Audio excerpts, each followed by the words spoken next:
Washington President Donald Trump threatened on Tuesday to use federal tax law to penalize the National Football League over players who kneel in protest during the national anthem as he sought to escalate a political fight that has resonated with his conservative base.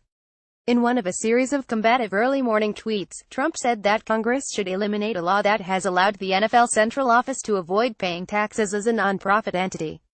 Why is the NFL getting massive tax breaks while at the same time disrespecting our anthem, flag and country, he wrote. Change tax law. The tax break for the NFL has been a point of controversy for years, and other conservatives have taken up the cause in recent weeks as the president has repeatedly assailed the league over the player protests. But the idea would be more about symbolism than impact.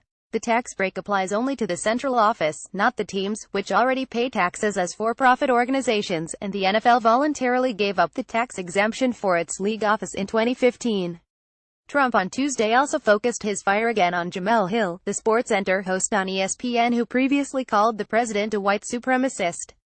Hill was suspended Monday for suggesting that fans boycott advertisers of the Dallas Cowboys after the team owner, Jerry Jones, threatened to bench players who knelt during the national anthem. With Jemele Hill at the mic, it is no wonder ESPN ratings have tanked. In fact, tanked so badly it is the talk of the industry, Trump wrote on Twitter. ESPN has faced significant challenges recently and is now available in just under 88 million homes, compared to 100 million homes in 2011. In the first half of 2017, its primetime ratings were up 1% compared to 2016, although its total day ratings were down more than 5%. But ESPN is still a ratings behemoth and still highly profitable.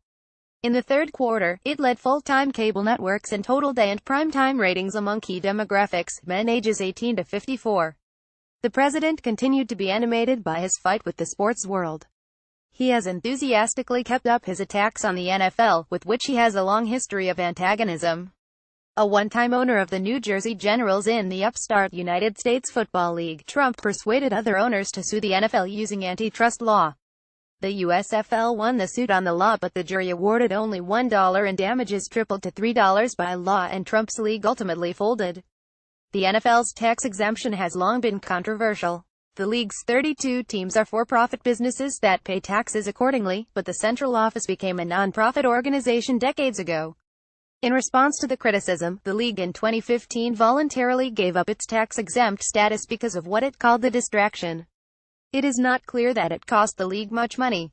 While the league as a whole generates billions of dollars in revenue a year, the league office ran a deficit of $13.5 million in the fiscal year that ended a year before the decision to give up the tax-exempt status. But the change meant the league no longer had to disclose what it paid its commissioner, Roger Goodell. Last month, after the kneeling controversy erupted, Representative Matt Gaetz, a Republican, introduced legislation stripping professional sports leagues of tax-exempt status, an idea that has been debated on Capitol Hill for years. In Louisiana, a Republican state representative, Kenneth Havard, said he wanted to take away millions of dollars in subsidies and tax breaks that the New Orleans Saints and the NFL received because they had allowed players to protest during the national anthem. In a conference call with reporters Tuesday, Joe Lockhart, the NFL spokesman, said the league receives no massive tax breaks, as Trump contended. Regarding the player protests, Lockhart said the league's 260-page game operations manual has not changed, and he highlighted the precise language governing the anthem. The players, he said, must be on the sidelines during the playing of the anthem and should stand for the anthem. The league, however, has not chosen to discipline any of the players who have not stood for the anthem, he said. That might change next week, though, when the owners meet in New York, where the anthem protests will be on the agenda.